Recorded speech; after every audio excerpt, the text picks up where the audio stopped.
Episode 291 to 300। उसका सिर ऐसे हिल रहा था जैसे कोई नन्हा चूजा दाना चुग रहा हो। एक हाथ से उसने अपना मुंह ढका हुआ था और उसकी गोल गोल आंखें, जो खरगोश जैसी दिखती थीं, बेचैनी से इधर उधर घूम रही थीं। आप उसे किसी भी तरह से देखें, वह बिल्कुल खरगोश जैसी ही लगती थी। ये देखकर लिन की मां ने उसका गाल चुटकी भरते हुए कहा कि इतनी बड़ी हो जाने के बावजूद वह अभी भी उतनी ही छोटी लगती है जितनी बचपन में थी। कुछ भी नहीं बदला है। माँ, लिन यिले ने फिर से अपनी माँ का हाथ खींचते हुए कहा। युक्सिन और बाकी सबने परीक्षा में कैसा प्रदर्शन किया? वे सब पास हो गए, है ना? चिंता मत करो, लिन की माँ ने अपनी बेटी के बल संवारते हुए कहा। उन सभी के अंक तुमसे बेहतर थे। तुम मुश्किल से पास हुई, जबकि उनके अंक काफी ज्यादा थे। और लिन की माँ मुस्कुराते हुए थोड़ी देर रुकी और फिर बोली, तुम्हारी बहन तांग युक्सिन इस साल प्रांतीय मानविकी की टॉपर रही है। इतना कहकर उन्होंने गहरी सांस ली और कहा, मैंने इस जीवन में जो सबसे अच्छा फैसला लिया, वह था तुम्हें उनके साथ पढ़ने भेजना, ताकि तुम उनके साथ जीवन को समझ सको और सीख सको। अब तुम्हें इतना बड़ा और इतने अच्छे अंकों के साथ देखकर मुझे खुशी हो रही है। दोस्त सोच समझकर चुनने चाहिए। कुछ लोगों से दूर रहना चाहिए, कुछ पर भरोसा नहीं करना चाहिए। ये याद रखना, पहले की तरह भोली मत बनना। लिन की मां ने अपनी बेटी को फिर से समझाया। उन्हें सच में लगता था कि उनकी बेटी बचपन में कई बार धोखा खा चुकी थी और बहुत जल्दी भरोसा कर लेती थी। जूनियर हाई स्कूल शुरू होने के बाद उसे फिर से धोखा मिला। उन चालाक लोगों ने उसे सिर्फ अपने फायदे के लिए इस्तेमाल किया। वे उसे लगभग गलत रास्ते पर ले गए थे। सौभाग्य से उसने समय रहते ही इस बात को समझ लिया। वह घटना उनकी बेटी के लिए एक बड़ा सबक साबित हुई। जैसे ही लिन यिले को अतीत याद आया, उसने अपना चेहरा दूसरी ओर मोड़ लिया। उसने अपनी मां के शब्दों पर गौर किया और महसूस किया कि वास्तव में सभी लोग भरोसे के लायक नहीं होते, लेकिन कुछ लोग जीवन भर के लिए दोस्त बन सकते हैं। तांग युक्सिन और जू मियाओ मियाओ की तरह। उन्होंने सचमुच उसे एक दोस्त की तरह माना, उससे किसी भी तरह का लाभ उठाने की इच्छा नहीं रखी। लोग जटिल होते हैं, और उनकी जटिलता को तभी समझा जा सकता है जब लोग बड़े होते हैं, गिरते हैं, चोट खाते हैं और दर्द का अनुभव करते हैं। मानव मन उनकी अपेक्षाओं से कहीं अधिक जटिल है। हाल ही में लिन की मां ने लिन यिले को घर से बाहर नहीं निकलने दिया, कहीं उससे यह बात गलती से बाहर न निकल जाए। अगर किसी बुरे इरादे वाले व्यक्ति ने यह बात सुन ली तो इसके अनचाहे परिणाम हो सकते हैं। लिन यिले अपनी मां की चिंताओं को समझ गई और उनका सहयोग किया। उसने कुछ दिन घर पर बिताए, टीवी और किताबों के साथ समय बिताया और पिछले कई सालों में छूटे हुए सभी टीवी ड्रामा देखे। दिन उसे धीरे धीरे बीतते हुए नहीं लगे। इसी दौरान लिन की मां ने शू परिवार और चेन परिवार को ये खबर दी, जिसमें उन्होंने केवल इतना बताया कि बच्चों ने अच्छा प्रदर्शन किया और योग्यता के आधार पर कॉलेज में दाखिला ले लिया। उन्होंने अंकों का विवरण नहीं दिया, लेकिन परिवारों के समझदार होने के कारण उन्होंने शायद अनुमान लगा लिया होगा। इन विवरणों की जानकारी केवल चेन और जू परिवारों को थी और उन्होंने इस बारे में कुछ नहीं कहा। हालांकि उनके दिल निश्चित रूप से खुशी से भरे हुए थे। तांग जिनियन की बात करें तो लिन की मां ने बताया कि तांग युक्सिन ने प्रांतीय मानविकी परीक्षा में टॉप किया है। ये जानकर तांग जिनियन अवाक रह गया और देखता रह गया।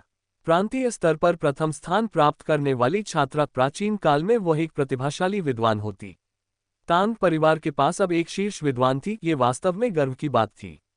उनके गांव से विश्वविद्यालय जाने वाले छात्रों की संख्या उंगलियों पर गिनी जा सकती थी, और एक शीर्ष विद्वान का होना अकल्पनीय था, वह भी अपने ही परिवार में। क्या आप युक्सिन के बारे में ये खबर सार्वजनिक करना चाहते हैं? लिन की मां ने तांग जिनियन से पूछा। अगर यह बात सामने आ गई तो युक्सिन की तो बात ही छोड़िए, आपके घर का दरवाजा भी भीड़ से कुचला जा सकता है। हमने इस लड़की के लिए बहुत मेहनत की है। खैर, तांग जिनियन असमंजस में थे। क्या इसे सार्वजनिक करना और किसी टीवी चैनल को साक्षात्कार देना वाकई एक महत्वपूर्ण निर्णय था। अपने जीवनकाल में इतना चर्चित होना उनके लिए असंभव था, लेकिन अगर उनकी बेटी टीवी पर दिखाई देती तो यह उनके लिए बहुत सम्मान का क्षण होता। क्या हुआ? तांग जिनियन की उलझी हुई भावनाओं को देखकर रेनली भी बातचीत में शामिल हो गई। तांग जिनियन ने तुरंत तांग युक्सिन के उच्च अंकों की खबर रेनली को दी और उनसे सलाह मांगी कि क्या उन्हें साक्षात्कार के अनुरोध स्वीकार करने चाहिए या नहीं। रेनली अचंभित रह गई। वह हमेशा से जानती थी कि युक्सिन एक अच्छी छात्रा है, लेकिन उसने उससे इतनी अच्छी परफॉर्मेंस की उम्मीद नहीं की थी। वास्तव में उसने मानविकी में प्रांत में सर्वोच्च अंक प्राप्त किए थे। मुझे फोन दो, रेनली ने तांग जिनियन से कहा।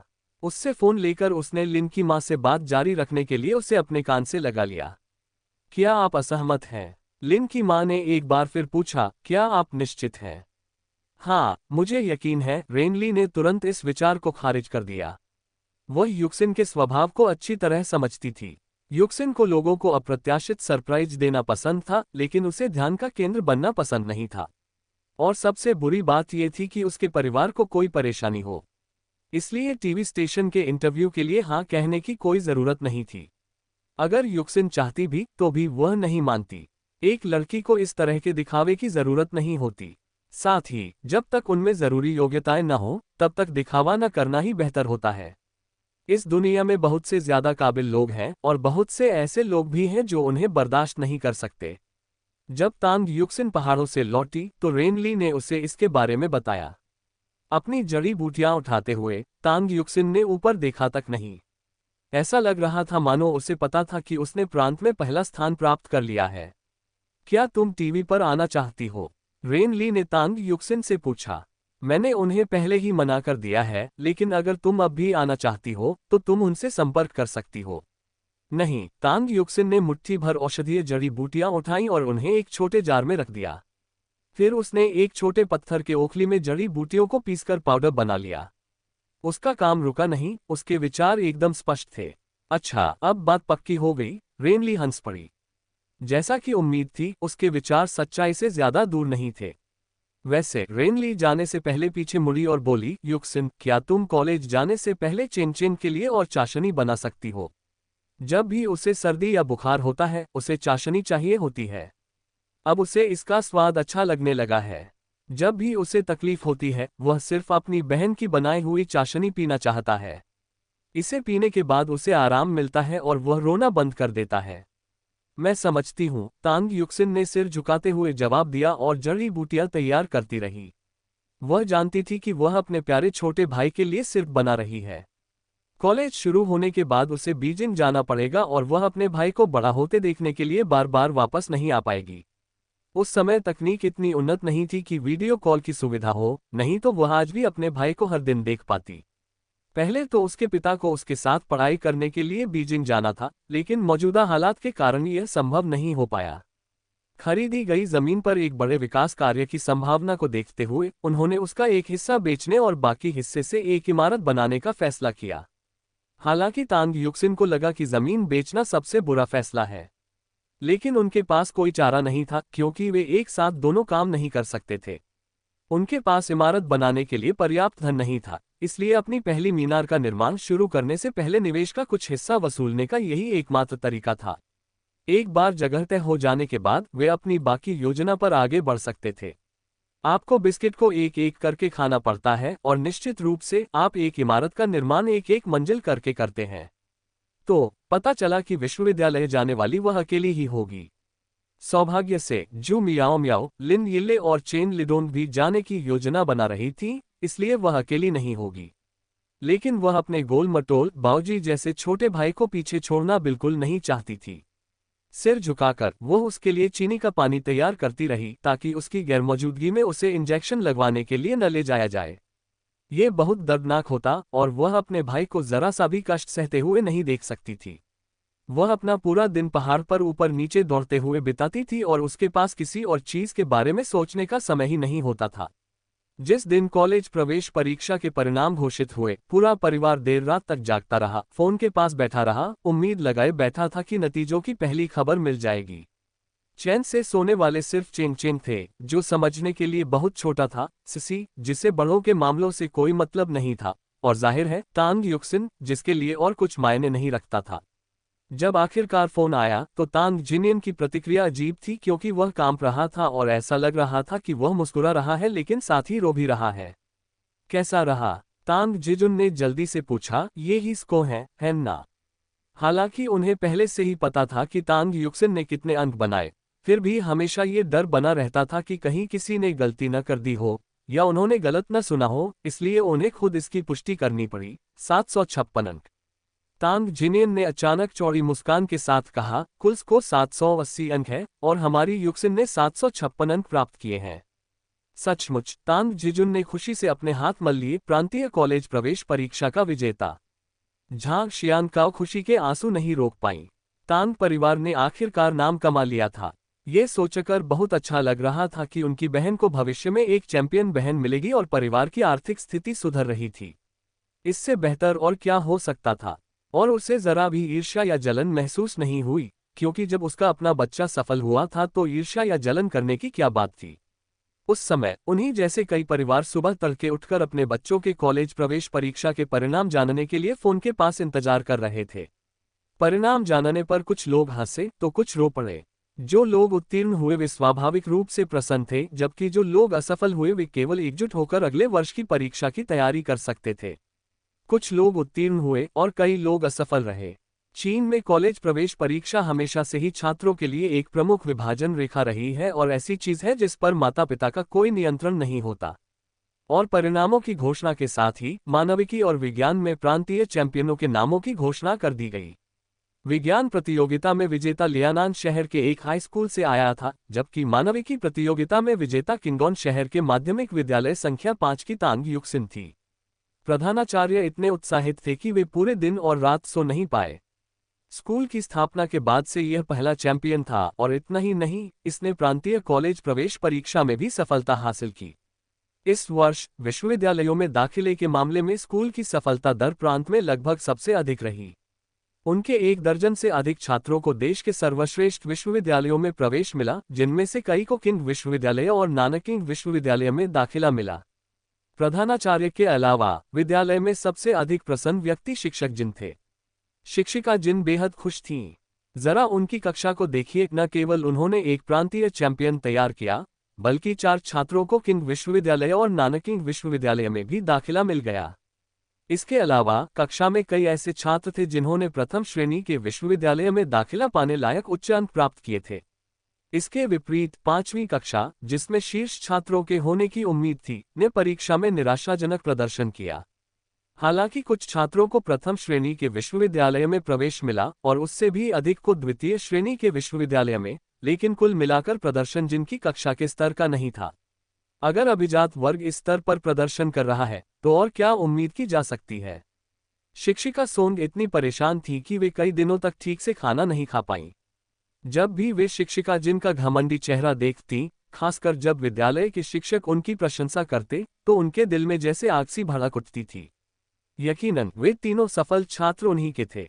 मानविकी में प्रांतीय चैंपियन भी उन्हीं की कक्षा से था। फिर आखिर जिनको ही इसका लाभ क्यों मिल रहा था और उनकी 5वीं कक्षा के छात्र उन्हें इतना निराश क्यों कर रहे थे। इस परीक्षा में क्या गड़बड़ हुई थी। माध्यमिक विद्यालय संख्या 5 की शीर्ष कक्षा के छात्र इतने खराब परिणाम कैसे दे सकते थे। जिन छात्रों से अच्छे भविष्य की उम्मीदें थीं, वे कॉलेज प्रवेश परीक्षा में कैसे असफल हो गए। एक उच्च कोटि की शिक्षिका के रूप में उनकी प्रतिष्ठा धूमिल हो गई और अफवाहें फैल गईं कि उनके खराब फेंग शुई का असर छात्रों के भाग्य पर पड़ रहा है। अन्यथा ये कैसे संभव हो सकता था कि कक्षा 5 से, जो आमतौर पर भरोसेमंद मानी जाती थी, इतने कम छात्र प्रथम श्रेणी के विश्वविद्यालय प्रवेश मानदंड को पूरा कर पाए। अगर यह कोई और साल होता तो 5वीं कक्षा के अधिकांश छात्र विश्वविद्यालय में दाखिला पा लेते। लेकिन 5वीं कक्षा का ये पिछले कई सालों का सबसे खराब प्रदर्शन था और शिक्षक सोंग के लिए सबसे शर्मनाक। और वह इसके परिणामों का अनुमान नहीं लगा सकी। भविष्य में माता पिता उनके कथित बुरे फेंग शुई के डर से उनकी कक्षा में आने से कतरा सकते हैं। जल्द ही वह शायद एक साधारण शिक्षिका के रूप में ही रह जाएंगी। कभी प्रभावशाली और सम्मानित शिक्षिका सोंग ने शायद कभी कल्पना भी नहीं की थी कि उनका पतन इस हद तक होगा। इसके विपरीत शिक्षिका जिनको उनकी कक्षा की सफलता के कारण नगर शिक्षा बोर्ड द्वारा सराहा गया और एक होनहार शिक्षिका के रूप में मान्यता दी गई।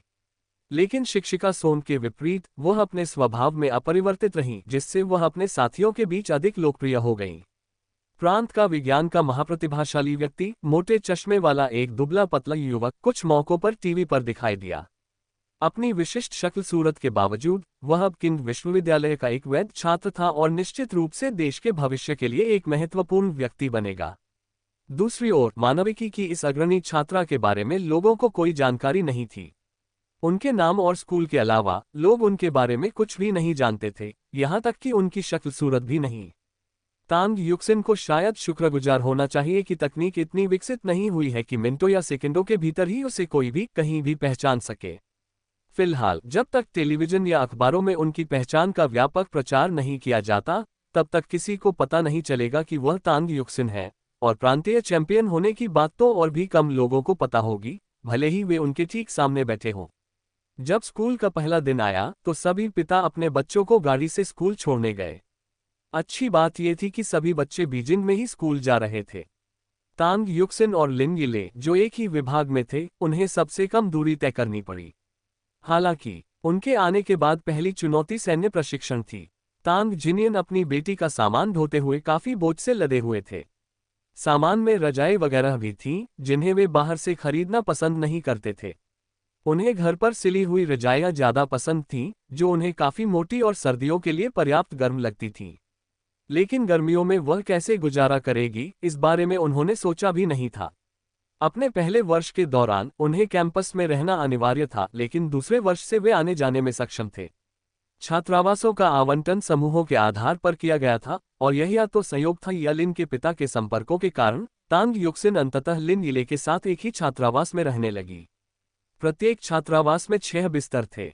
वे जल्दी पहुंच गए थे, इसलिए अभी तक बहुत कम लोग आए थे, जिससे ऊपर और नीचे दोनों बिस्तर खाली रह गए थे। लिन यिले ने घबराहट से ऊपर वाले बिस्तर की ओर देखा।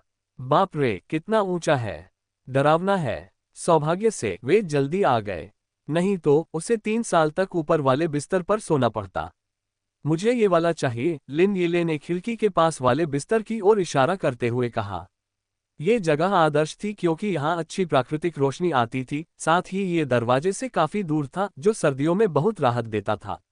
छात्रावास में रहने वाला हर कोई जानता है कि दरवाजे के पास रहना आदर्श नहीं होता, क्योंकि हर सुबह बत्ती के चालू और बंद होने से न केवल परेशानी होती है, बल्कि सर्दियों के दौरान बाहर से आने वाली हवाएं दरवाजे के सबसे पास वाले बिस्तर को जमा देती हैं। किंग विश्वविद्यालय जैसी जगह में भी छात्रों के लिए अच्छे अपार्टमेंट नहीं थे। ज्यादातर कमरे ऐसे ही होते थे जिनमें 6 लोग रहते थे। एक कमरे में 6 लोगों का रहना ही सबसे अच्छा विकल्प था। 8 लोगों के लिए भी कमरे थे, लेकिन 6 लोगों का कमरा मिलना तो किस्मत की बात थी।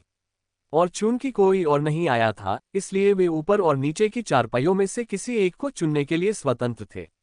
तांग युक्सिन को असल में ऊपर वाला बिस्तर ज्यादा पसंद था, जो साफ सुथरा और शांत था। कॉलेज के दिनों में उसे ऊपर वाले बिस्तर पर सोने की आदत थी। लेकिन लिन यिले के लिए ये ठीक नहीं था, क्योंकि उसके माता पिता ने उसके कमजोर शरीर की वजह से उसे बहुत लाड प्यार दिया था। अगर वह ऊपर वाले बिस्तर पर सोती तो कौन जाने कहीं बिस्तर से गिर न जाए। युक्सिन, क्या तुम यहाँ सो जाओगी? लिन यिले ने तांग युक्सिन की आस्तीन खींचते हुए उसके चुने हुए बिस्तर के ठीक सामने वाले निचले बिस्तर की ओर इशारा किया। इस तरह हम एक दूसरे के करीब रहेंगे। तांग यू ने एक नज़र घुमाते हुए कहा, नीचे वाली चारपाई है, क्या मुझे आपकी ऊपर वाली चारपाई पर नहीं सोना चाहिए? उसका मतलब था कि उसे यिले के ऊपर वाले बिस्तर से कोई आपत्ति नहीं थी। बिल्कुल नहीं, लिन यिले ने झट से अपना सिर हिलाया। अगर तुम गिर गए तो क्या होगा? अगर मैं तुम्हारे अंतिम संस्कार में शामिल हुई तो मैं रो रोकर मर जाऊंगी। तांग युक्सिन ने चुपचाप आह भरी, फिर हताशा से अपना सामान नीचे वाले बंद बेड के नीचे रख दिया। वह अब भी नीचे वाले बिस्तर पर ही सोती थी, ताकि मरने से पहले ही एक खास लड़की द्वारा उस पर जादू करके उसे मौत के घाट न उतार दिया जाए। कुछ देर बाद लिन के पिता और तांग जिनियन दोनों आ गए। दोनों पिता अपनी बेटियों द्वारा चुने गए पलंगों से संतुष्ट थे। जल्दी आकर उन्होंने अच्छा ही किया। इसी वजह से लड़कियों को ये पलंग चुनने का मौका मिला। साथ ही यह एक विशाल 6 लोगों का कमरा है, जहां वे 3 साल तक रहेंगी। हालांकि ये लिन के पिता के विचार थे। तांग युक्सिन ने 3 साल तक वहां रहने के बारे में सोचा ही नहीं था। जैसे ही विश्वविद्यालय दूसरे वर्ष में आने जाने की अनुमति देगा, उसने बाहर एक जगह किराए पर लेने की योजना बनाई थी। उसे कैंपस में रहना पसंद नहीं था। अगर यह अनिवार्य न होता तो शायद वह स्कूल आती ही नहीं। सब कुछ व्यवस्थित हो जाने के बाद दोनों पिता चले गए, लेकिन वे अभी काफी चिंतित थे। आखिर उनके बच्चे पहली बार इतने लंबे समय के लिए घर से दूर रह रहे थे। भला वे चिंतित क्यों न होते? सौभाग्य से वे साथ थे, नहीं तो मुझे अपनी लेले के अकेले बाहर होने की बहुत चिंता होती। मैं उसके स्वभाव के कारण हमेशा उसकी चिंता करती रहती हूँ। चिंता मत करो, सब ठीक हो जाएगा, तांग जिनियन हंसते हुए बोली। ये बच्चे आखिरकार बड़े तो हो ही जाएंगे। हम इन्हें हमेशा अपने पास नहीं रख सकते। ये तो इनके बड़े होने की दिशा में पहला कदम है। तुम तो अभी से ऐसे हो गए हो। जब तुम्हारी बेटी की शादी का समय आएगा तब क्या होगा? शादी का जिक्र सुनते ही लिन के पिता का चेहरा उतर गया। मेरी लेले शादी नहीं करेगी। जो भी मेरी लेले के पीछे पड़ने की हिम्मत करेगा मैं उसके पैर तोड़ दूंगा। तांग जिनियन ने व्यंग्यात्मक मुस्कान दी। आह, लिन के पिता ने वही कहा जो हर पिता अपने दिल में महसूस करता है। हालांकि वह ऐसा कहते हैं, लेकिन इतने सालों तक अपनी बेटी को पालने पोसने के बाद वे उसे किसी और को सौंपने के लिए कैसे तैयार हो सकते हैं?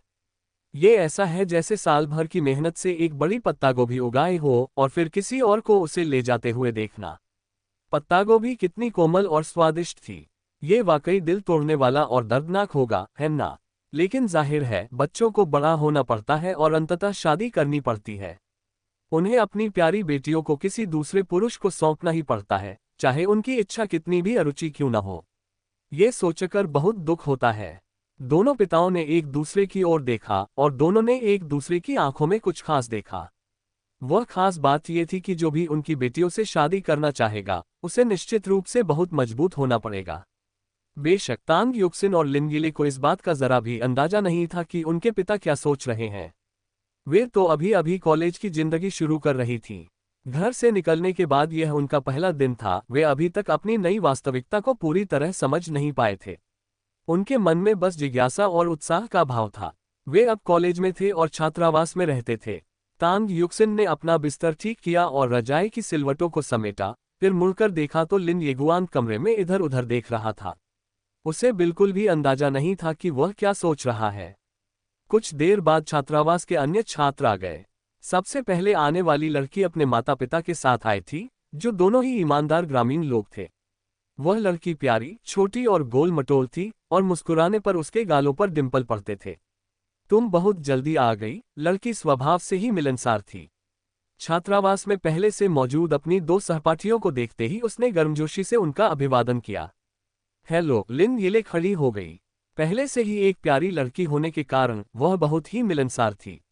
मेरा नाम लिन यिले है, उसने अपना परिचय देते हुए कहा, फिर तांग युक्सिन की आस्तीन खींचते हुए बोली, ये तांग युक्सिन है, हम एक ही स्कूल से हैं और पक्की दोस्त हैं। मेरा नाम टिंग युआन है, आप मुझे युआन युआन कह सकते हैं। गोल मटोल लड़की ने मुस्कुराते हुए कहा। लिन यिले एक आम शहरी लड़की थी, जिसकी त्वचा कोमल थी और मंदारिन बोलने की कला अच्छी थी। वहीं तांग युक्सिन उससे भी कहीं ज्यादा पीली थी। उसका पीलापन इतना हल्का था कि वह लगभग अचंभित कर देने वाला था। युआन युआन को ऐसा लग रहा था मानो उसकी त्वचा में नसें साफ दिखाई दे रही हों। सबसे महत्वपूर्ण बात यह थी कि तांग युक्सिन इतनी खूबसूरत थी कि उसे देखना लगभग मुश्किल हो जाता था। और उसने अपने आसपास की हवा को सूंघा। क्या तुमने परफ्यूम लगाया है? इतनी अच्छी खुशबू क्यों आ रही है? इत्र नहीं, लिन यिले ने मुंह ढकते हुए हंसते हुए कहा। ये युक्सिन की प्राकृतिक शारीरिक गंध है। नहाने के बाद यह उतनी तेज नहीं रहती, या फिर समय बीतने के साथ साथ तेज होती जाती है। टिंग युआन दौड़कर आई, तांग युक्सिन की आस्तीन खींची और उसे सूंघा। अब उनमें उतनी खुशबू नहीं थी। हल्की सी महक तो थी, लेकिन कल की तुलना में बहुत कम। उसने किसी तरह की गंध को छुपाने वाली दवा ली होगी। लिन यिले ने बिना कोई हैरानी जताए अपने कप से पानी पिया। उसे अपने शरीर की गंध पसंद नहीं थी, इसलिए कभी कभी वह कुछ दिनों के लिए उस गंध को गायब करने के लिए एक गोली ले लेती थी। ये कैसी दवा है? क्या इससे उसका पेट खराब हो जाएगा? सुनो, टिंग युआन लापरवाही से तांग युक्सिन के तकिए पर बैठ गया। युक्सिन की आंख का कोना हल्का सा फड़क उठा। उसे मरने की एक अजीब सी इच्छा हुई, और उसकी बस यही दुआ थी कि टिंग युआन अभी पाद न दे। अप्रभावित होकर टिंग युआन ने अपने विचार व्यक्त करना जारी रखा। हम सब भावी डॉक्टर हैं, इसलिए हमें अपने शरीर का ख्याल रखना होगा। दवाएं स्वभाव से ही विषैली होती हैं, इसलिए हम अनजाने और अस्पष्ट पदार्थों का सेवन लापरवाही से नहीं कर सकते, अगर वे जानलेवा हों तो। ओह! उस टिप्पणी के बाद टिंग युआन की आवाज गायब हो गई, ठंडी पड़ गई, मिट गई। टिंग युआन का चेहरा शर्म से लाल हो गया। माफ कीजिए, मैं खुद को रोक नहीं पाई। चिंता मत करो, हर कोई पादता है, लिन यिले ने टिंग युआन को दिलासा दिया। हालांकि यह एक भद्दा काम था, लेकिन वह समझती थी कि पाद को रोकना उनके बस में नहीं था। पाद अपने आप निकल जाता है, और इस मामले में उनका कोई बस नहीं चलता। सोन किंगटोंग अपना बिस्तर खुद लगा रही थी। लंबा होना उसके लिए फायदेमंद था, क्योंकि दूसरों के विपरीत उसे ऊपर वाले बिस्तर तक पहुंचने के लिए सीढ़ी की जरूरत नहीं पड़ती थी। इसी बीच तांग युक्सिन उस तकिए को घूर रही थी जो अब टिंग युआन के नितंबों के नीचे दब गया था। उसे समझ नहीं आ रहा था कि क्या करे। यह ओरिएंटेशन का केवल दूसरा दिन था और उन्हें दोपहर में अपनी सैन्य प्रशिक्षण वर्दी भी लेनी थी। तांग युक्सिन का सैन्य प्रशिक्षण छोड़ने का कोई इरादा नहीं था। यह हर नए छात्र के लिए अनिवार्य अनुभव था और एक छात्रा होने के नाते वह इसमें भाग लेती। अन्यथा वह आसानी से सिल्वर नीडल का उपयोग करके बीमार होने का बहाना बना सकती थी, बीमारी की छुट्टी का नोट प्राप्त कर सकती थी और फिर सैन्य प्रशिक्षण से छूट प्राप्त कर सकती थी। लेकिन इस बार मामला अलग था, वह सैन्य प्रशिक्षण लेना चाहती थी। दोपहर तक जब वे दोपहर के भोजन से लौटे तो उन्होंने देखा कि उनके छात्रावास का दरवाजा खुला हुआ था। यह इस बात का संकेत था कि उनके बाकी रूममेट्स आ चुके थे। दरअसल जब वे अंदर दाखिल हुए तो उन्हें एक और लड़की और उसके माता पिता मिले। तांग युक्सिन को बाद में पता चला कि उनके छात्रावास में 6 नहीं बल्कि केवल 5 लड़कियां रहती थीं। लड़की किसी अमीर परिवार से लगती थी। उसके कपड़े फैशनेबल थे और उसने चमड़े के बढ़िया जूते पहने हुए थे। वह फिलहाल ऊपर वाले बिस्तर को खाली निगाहों से घूर रही थी। जब उसने पीछे मुड़कर दूसरी लड़कियों को देखा तो उसके लाल होंठ हल्के से फड़क उठे। तांग युक्सिन को समझ नहीं आया कि इसका क्या मतलब था। हालांकि उस लड़की की निगाहें एक पल के लिए तांग युक्सिन पर टिकी रहीं। यह मानना पड़ेगा कि यह लड़की खूबसूरत थी और उसे पहनावे की अच्छी समझ थी। उसे लगता था कि उसकी नई रूममेट्स में से कोई भी उससे ज्यादा सुंदर नहीं है, जब तक कि उसकी नज़र तांग युक्सिन पर नहीं पड़ी। ऐसा नहीं था कि तांग युक्सिन अमानवीय रूप से खूबसूरत या बेहद आकर्षक थी। वह बस मनमोहक थी। उसकी त्वचा गोरी थी, चेहरा छोटा था, आंखें बड़ी थीं, वो पतली और नाजुक थी। हालांकि वह ज्यादा लंबी नहीं थी, लेकिन उसका शरीर सुडौल था। देखने में भले ही वह सीधी सादी लगती थी, लेकिन उसकी मौजूदगी में एक अलग ही आकर्षण था। क्या तुम यहीं सोती हो? नई लड़की चलकर आए और तांग युक्सिन के सामने खड़ी हो गई। हाँ, तांग युक्सिन बैठ गई और तकिए को रजाई के अंदर दबा लिया ताकि कोई उस पर न बैठे और उसमें से बदबू न आए। वह सोच रही थी कि क्या उसे आज रात तकिए पर सोना चाहिए। मुझे ऊपर वाला बिस्तर नहीं चाहिए, मुझसे बदल लो। उसने इसे इस तरह कहा जैसे ये कोई स्पष्ट बात हो, जैसे कि नीचे वाले बिस्तर पर सोने का उसका अधिकार हो और उन्हें उसकी इस विनती के लिए आभारी होना चाहिए। तांग युक्सिन ने उसकी तरफ देखा तक नहीं। उसने हल्के से अपने होंठ सिकुड़े और ठंडे लहजे में जवाब दिया, नहीं। युक्सिन का स्वभाव जिद्दी था। वह टूटने की हद तक झुक सकती थी, लेकिन कभी झुकती नहीं थी। अगर उस लड़की ने प्यार से पूछा होता तो वह बिस्तर बदलने के लिए मान जाती। आखिर वह सिर्फ 1 साल के लिए ही तो रुक रही थी और इससे कोई फर्क नहीं पड़ता था कि वह ऊपर वाले बिस्तर पर सोती है या नीचे वाले पर। लेकिन वह उस लड़की के असभ्य व्यवहार और हठधर्मिता को बर्दाश्त नहीं कर सकती थी। वह किसी की ऋणी नहीं थी, पिछले जन्म में भी नहीं, इस जन्म में भी नहीं। वह केवल अपने पिता की ऋणी थी, जिन्होंने पिछले जन्म में उस पर इतनी कृपा की थी, जिसका प्रतिफल वह इस जन्म में दे रही थी। इस अज्ञात अहंकारी महिला की तो उसे बिल्कुल भी कोई ऋणी नहीं थी। इसके लिए तुम कितने पैसे चाहती हो? लड़की ने अपनी ठुड्डी ऊपर उठाई, उसकी आंखों में तिरस्कार की झलक दिखाई दी। तांग युक्सिन ने धीरे से अपना तकिया ठीक किया, फिर उठकर अपने लिए 1 कप पानी डालने के लिए चली गई। छोटी बच्ची, तुम कितने पैसे में अदला बदली करना चाहती हो? लड़की के माता पिता ने बीच में कहा। तब तांग युक्सिन को ये बात समझ में आई, फल बाप पर ही गिरता है। इसमें कोई आश्चर्य की बात नहीं है कि उनकी बेटी ऐसी क्यों बन गई है, ये सब उसके माता पिता की वजह से है। वह अपने प्याले के साथ मुड़ी, सीधी खड़ी रही, हवा से भी नहीं झुकी, बारिश से भी अप्रभावित। उसके जीवन में ऐसा कुछ भी नहीं था जो उसे झुकने पर मजबूर कर सके, बिल्कुल कुछ भी नहीं। वह अपनी जगह पर डटी रही, लड़की के माता पिता को दृढ़ता से देखती रही और अपनी बात दोहराती रही, मैं अदला बदली नहीं कर रही हूं। इसके बाद लड़की के माता पिता ने अपना ध्यान दूसरी लड़कियों की ओर मोड़ दिया। मेरी तरफ मत देखो। सोन किंगटोंग अपने बिस्तर की ओर चली और उसे थपथपाते हुए बोली, मैं यही सो रही हूं। लेकिन अगर तुम मेरी जगह सोना चाहते हो तो तुम सो सकते हो। मुझे कोई आपत्ति नहीं है और तुम्हें मुझे कुछ भी देने की जरूरत नहीं है, मेरे पास पैसे हैं। सोन किंगटोंग अपनी चारपाई छोड़ने को तैयार थी, लेकिन उसे ऊपर की दोनों चारपाइयों में कोई फर्क नहीं दिखा। दोनों तक पहुंचने के लिए चढ़ना पड़ता था, दोनों ही ऊंची थीं और दोनों पर चढ़ने में एक जैसी ही मेहनत लगती थी, तो फिर इसका क्या फायदा। टिंग युआन भी दौड़कर अपने पलंग पर गई और जोर से सिर हिलाते हुए बोली, मैं भी नहीं बदलूंगी। मेरी माँ कहती है कि इस जगह का फेंग शुई मेरे लिए शुभ है। अगर मैं बदलूंगी तो सब ठीक नहीं रहेगा, इसलिए चाहे कुछ भी हो जाए मैं नहीं बदलूंगी। वह अपनी रजाई से लिपट गई, उसकी आंखें चौड़ी हो गईं, मानो वह लड़ने के लिए तैयार हो। अंत में सबकी निगाहें लिन यिले पर टिक गईं। वह दौड़कर तांग युक्सिन के बगल में बैठ गई, उसका हाथ थाम लिया और होंठ सिकुड़ते हुए बोली, मुझे ऊपर वाला बिस्तर भी नहीं चाहिए। वह बहुत ऊंचा है और मुझे डर लगता है। मुझे पैसों की भी जरूरत नहीं है, मेरा परिवार अमीर है। बोलते बोलते उसकी आंखों में आंसू भर आए। वह ऐसी लग रही थी मानो ये दोनों लुटेरे हों जिन्होंने उसके घर पर घुसपैठ की हो। अगर उन्होंने अदला बदली करने की हिम्मत की तो वह वहीं रो रोकर मर जाएगी। दंपति स्पष्ट रूप से एक गतिरोध में फंस गए थे। जाहिर है अब वे छात्रावास की लड़कियों के सामने बेबस थे। देर से आने और सबसे अच्छे बिस्तर न मिलने की गलती उनकी अपनी ही थी। अगर बाकी लड़कियां अदला बदली के लिए राजी हो जाती, भले ही इसके लिए उन्हें पैसे देने पड़ते, तो यह आदर्श स्थिति होती।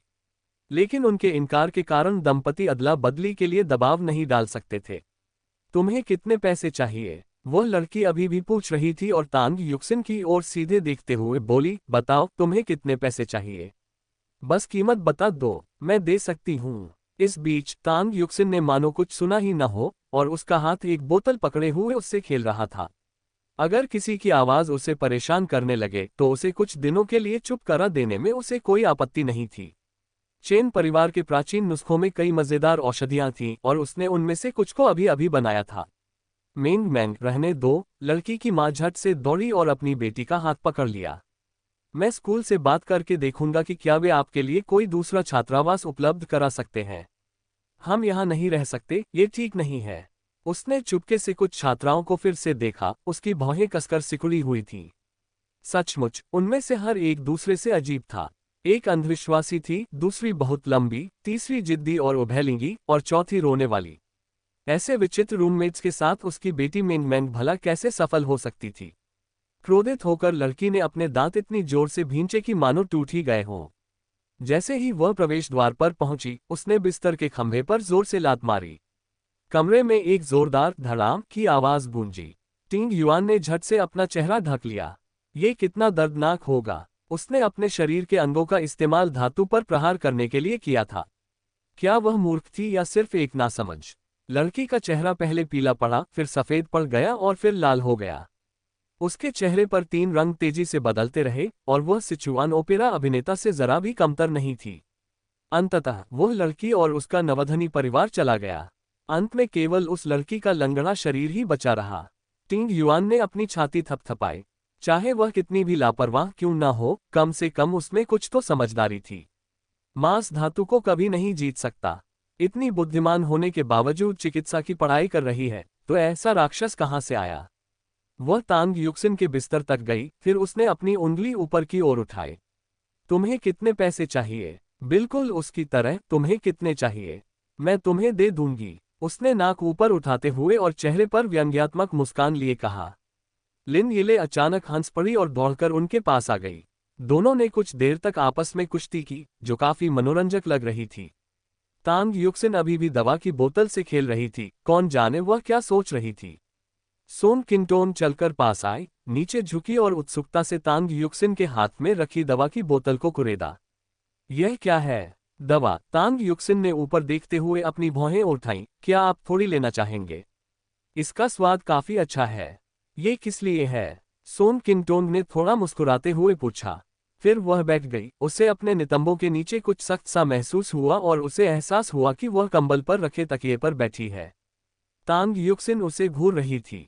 अब मेरे तकिए पर और अगरबत्ती नहीं, मुझे इसकी जरूरत नहीं है। सोन किंटोन को अचानक कुछ याद आया और वह हंसते हंसते तांग युक्सिन के बिस्तर पर गिर पड़ी। बाकी दोनों सोन किंटोन को हैरानी से देख रही थीं, जो हंसी से लोटपोट हो रही थी। सोन किंटोन ने अपनी आंखों के कोने से आंसू पोंछे। फिर उसने टिंग युआन की ओर इशारा किया, जो उसका कंबल पकड़े हुए थी और अपने ही विचारों में खोई हुई लग रही थी। उसे याद आ रहा था कि टिंग युआन ने उस सुबह तांग युक्सिन के तकिए पर पाद दिया था। उसे बहुत ज्यादा हंसने से पेट में दर्द होने लगा था। हे भगवान, वह किस तरह के अजीबोगरीब छात्रावास में आ गई है? क्या उसकी रूममेट्स बहुत प्यारी नहीं है? वह खुद को रोक नहीं पाए और तांग युक्सिन के हाथ से दवा की बोतल लेकर उसे खोल दिया। अंदर छोटी छोटी हरी गोलियां थीं। ये किस बीमारी का इलाज करने वाली थीं? अंदाजा लगाओ, तांग युक्सिन ने रहस्यमयी भाव से जवाब दिया, जिससे सोन किंगटोन को कपकपी महसूस हुई।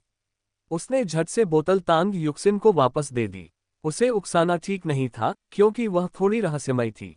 दोपहर में वे अपने सैन्य प्रशिक्षण की वर्दी, नई छलावरण वाली वर्दी लेने के लिए अकादमिक मामलों के कार्यालय गए। लिन यिले छात्रावास लौटते ही तुरंत अपनी वर्दी बदलने की तैयारी करने लगी। उसने इससे पहले कभी वर्दी नहीं पहनी थी, यहाँ तक कि कभी सैन्य प्रशिक्षण भी नहीं लिया था। प्राथमिक और माध्यमिक विद्यालय में पढ़ते समय उसकी सेहत हमेशा खराब रहती थी। यहाँ तक कि उच्च विद्यालय के पहले वर्ष में भी स्थिति कुछ अलग नहीं थी। कुछ कदम चलने पर ही उसकी सांस फूलने लगती थी, इसलिए कोई भी उसे चिलचिलाती धूप में छोड़ने का जोखिम नहीं उठाना चाहता था। अंततः उसे धूप में पूरी तरह से तपने और यहाँ तक कि सैन्य प्रशिक्षण के रोमांच का अनुभव करने का अवसर मिला। तांग युक्सिन सही कह रही थी, जीवन में हर चीज को आजमाना चाहिए। कम से कम हमें कुछ छूट जाने का पछतावा तो नहीं होगा। अगर जवानी में मौका न मिले और बुढ़ापे में ऊर्जा की कमी हो जाए तो क्या होगा? जीवन क्षणभंगुर है, इसका भरपूर आनंद लेना चाहिए। लेकिन जब उन्होंने दरवाजा खोला तो देखा कि छात्रावास में पहले से ही कोई मौजूद था। क्या ये कोई नया रूममेट हो सकता है? लेकिन जब लिन यिले उस व्यक्ति का अभिवादन करने ही वाली थी तो उसे एहसास हुआ कि यह कोई नया रूममेट नहीं, बल्कि वही पुराना रूममेट था जिसने कहा था कि वह छात्रावास बदलेगी। कितना निराशाजनक! उसने मुंह बनाते हुए कहा, क्या उसे अपना छात्रावास नहीं बदलना चाहिए था? आखिर में वह वापस आ ही गई। वह किसे बेवकूफ बनाने की कोशिश कर रही थी। किंग विश्वविद्यालय एक सदी पुराना संस्थान है जो गणतंत्र काल से ही पूरे देश में प्रसिद्ध है और इसने देश के लिए अनगिनत प्रतिभाओं को तैयार किया है। वर्तमान राष्ट्रीय नेताओं में से कई ने यहीं से शिक्षा प्राप्त की है। इतना प्रतिष्ठित संस्थान भला लोगों को अपनी मर्जी से आने जाने की अनुमति कैसे दे सकता है? हालांकि वह सच में चाहती थी कि वह यहाँ से चली जाए, लेकिन ऐसा लग रहा था कि वह सिर्फ बातें करती है, कुछ करती नहीं। वह वापस आ गई। तुम अंदर क्यों नहीं जाती?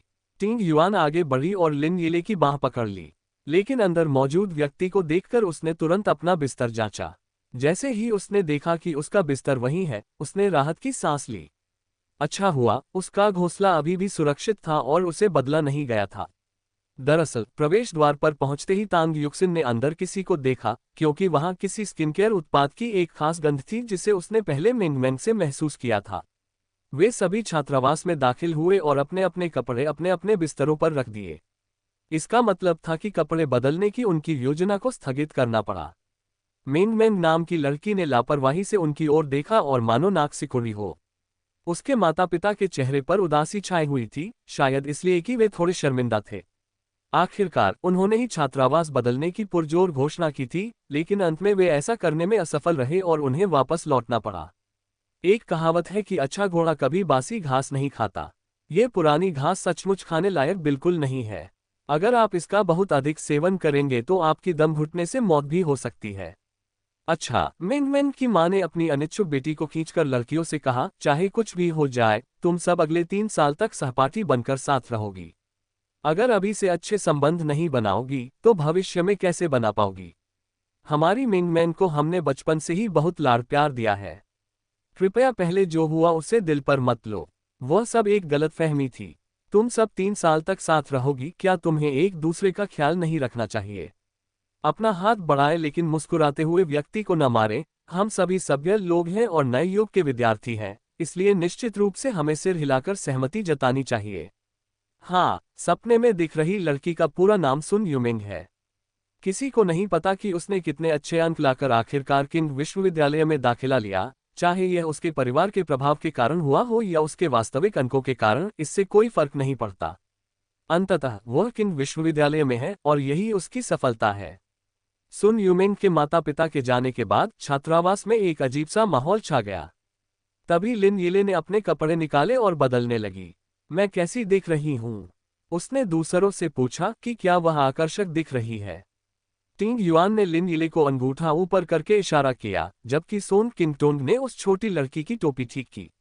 वह 1.72 मीटर लंबी थी और बाकी लड़कियां उससे छोटी थीं, उसकी लंबाई दूसरों को डरा देती थी। धन्यवाद बहन किंगटोंग, लिन यिले ने मधुर स्वर में कहा, क्योंकि वह सबसे छोटी थी। सोन किंगटोन सबसे बड़ी थी, वह पढ़ाई में 1 साल पीछे थी, इसलिए छात्रावास में सबसे बड़ी थी। टिंग युआन ग्रामीण इलाके से थी, उसने देर से स्कूल जाना शुरू किया और 8 साल की उम्र में पहली कक्षा में दाखिला लिया। 9 साल की अनिवार्य शिक्षा पूरी करने के बाद अब वह 22 साल की थी। तांग युक्सिन 20 साल की थी, जबकि लिन यिले अभी 19 साल की भी नहीं हुई थी। लिन यिले ने छोटी बहन की तरह आसानी से सबका स्नेह जीत लिया। वह शुद्ध हृदय की थी, उसमें कोई छल कपट नहीं था और वह संतुलन बनाए रखने में सक्षम थी, साथ ही वह सभी के साथ आसानी से घुल मिल जाती थी। दरअसल जैसे ही लिन यिले ने उसे बहन कहकर पुकारा, सोन किंगटोन तुरंत प्रसन्न हो गई। माहौल काफी सौहार्दपूर्ण था, तभी अचानक किसी के मुंह से एक जोरदार खर्राटे की आवाज आई। उसे एक खर्राटे ने किसी बात का संकेत दिया। खैर, हम अभी उस बारे में बात नहीं करेंगे, लेकिन वह बहुत ही अप्रिय था, बेहद अप्रिय। यहाँ एकमात्र व्यक्ति जो इस तरह की भावनाएं रख सकता है, वह सन यूमिंग ही हो सकती है। सुन यूमिंग एक कोने में बैठी अपने चेहरे पर स्किन केयर उत्पाद लगा रही थी। उसकी मेज अंतर्राष्ट्रीय ब्रांडों के उत्पादों से भरी पड़ी थी। क्या यह धन का प्रदर्शन था या श्रेष्ठता का प्रदर्शन? लिन यिले ने मुंह फुला लिया, वह स्पष्ट रूप से नाराज थी। वह तांग युक्सिन की ओर दौड़ी और उसकी बांह को गले लगाकर सांत्वना और आश्वासन की तलाश करने लगी, ठीक वैसे ही जैसे कोई उपेक्षित पिल्ला हो जिसे किसी भी तरह से देखने पर वह दयनीय लगता हो। तांग युक्सिन ने उसके कंधे पर थपथपाया। ठीक है, उसने दिलासा दिया, मैं तुम्हें टोनक की वो बोतल दे दूंगा। वास्तव में लिन यिले ने एक झटके में तांग युक्सिन को गले लगा लिया और कहा, युक्सिन, मैं तुमसे सबसे ज्यादा प्यार करती हूँ। उसकी आंखों में चमक आ गई, वह उस टोनक के लिए बहुत लंबे समय से तरस रही थी। कौन सा टोनक? टिंग युआन और सोन किंगटोन पास आकर पूछने लगी कि लिन यिले को किस टोनक की इतनी चाहत है। लिन यिले के कपड़ों, सामान और पैसों के प्रति उसके रवैये से साफ था कि उसकी पारिवारिक आर्थिक स्थिति अच्छी थी। भले ही वे बेहद अमीर न हो, लेकिन लिन यिले जो भी चाहती वो सब खरीद सकते थे, यहाँ तक कि महंगे मेकअप और स्किन केयर प्रोडक्ट्स भी। लेकिन लिन यिले जो भी इस्तेमाल करती थी वो सब अनजान ब्रांड के छोटे छोटे डिब्बों में आते थे। तांग युक्सिन खड़ी हुई, बिस्तर के नीचे से एक डिब्बा निकाला और उसमें से 3 बोतलें निकाली। लिन यिले ने बिना देर किए ही बेसब्री से एक बोतल उठा ली। बची हुई 2 बोतलें बाकी दोनों के सामने रख दी गईं। स्वागत का उपहार, जल्दी करो, ले लो, ले लो। हो सकता है बाद में उसका मन बदल जाए। लिन यिले ने जल्दी से बची हुई 2 बोतलें टिंग युआन और सोन किंगटोन के हाथों में थमा दी, मानो तांग युक्सिन अपना प्रस्ताव वापस ले लेगी। वहीं बगल में खड़ी सुन यूमिंग ने आंखें घुमाईं।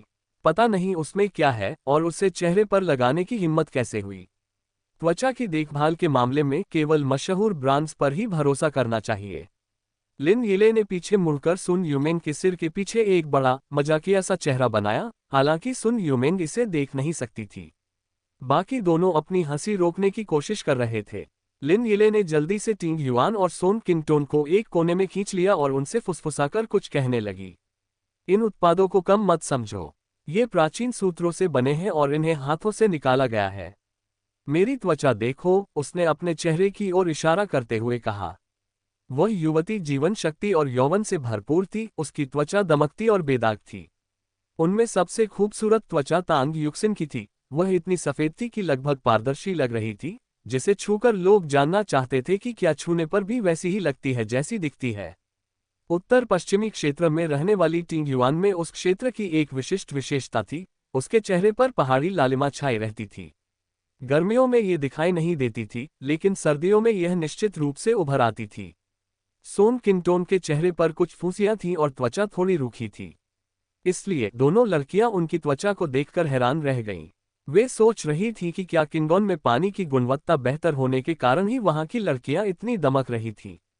लिन यिले ने बोतल खोली, थोड़ी सी अपनी हथेली पर टपकाई और उसे अपनी त्वचा पर मल लिया। ये लगभग गंधहीन और सुगंधरहित था। जब उसने तरल को अपनी त्वचा पर मलना शुरू किया तो ऐसा लगा जैसे वह तुरंत ही त्वचा में समा गया हो।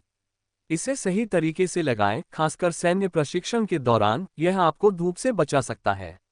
वे दोनों अचंभित थे और अजीब तरह से उन 3 साधारण उत्पादों को पकड़े हुए थे। हालांकि उन्हें यह नहीं पता था कि धूप से बचाव के लिए इसका इतना अच्छा उपयोग है, फिर भी उन्होंने इसे अपने चेहरे पर लगाने की हिम्मत की क्योंकि लिन यिले इसे अपने चेहरे पर खुलकर लगा रही थी। अगर उसने हिम्मत की तो उन्होंने भी हिम्मत की। अगली सुबह जैसे ही सूरज निकला, कैंपस में सैन्य बिगुल की गूंज सुनाई दी, जो सबको उठने का संकेत दे रही थी। वास्तव में सैन्य प्रशिक्षण का समय शुरू हो गया था। सभी ने जल्दी से प्रशिक्षण वर्दी पहन ली और लिन येले ने तुरंत अपने चेहरे, गर्दन और हाथों के पिछले हिस्से पर तरल पदार्थ लगा लिया। टिंग युआन ने एक पल सोचा और फिर खुद पर थोड़ा सा लगा लिया। सोन किंगटोन भी खुद को रोक नहीं पाए और अनिच्छा से उसने भी ऐसा ही किया। लगाने के बाद उसे आश्चर्यजनक रूप से ताजगी और आराम महसूस हुआ, मानो उसके चेहरे पर हल्की हवा चल रही हो, उसके रोम छिद्र खुल गए और उसे सांस लेने में आसानी हुई। तांग युक्सिन ने भी ऐसा ही किया। उसे धूप में झुलसने की कोई चिंता नहीं थी और धूप में रहने से उसकी त्वचा काली भी नहीं पड़ती थी। ज्यादा से ज्यादा उसकी त्वचा थोड़ी छिल सकती थी, लेकिन वह जल्दी ही अपने सामान्य रंग में वापस आ जाती थी।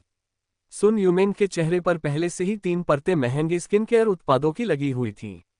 तांग युक्सिन ने उसकी तरफ एक नज़र डाली लेकिन कुछ नहीं कहा।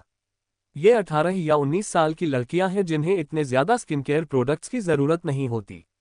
कहावत है कि जब चांद में तनाव होता है तो पूर्णिमा का चांद भी निकल आता है। ज्यादा स्किन केयर प्रोडक्ट्स रोम छिद्रों को बंद कर सकते हैं। उनकी ये बात बिल्कुल सही है।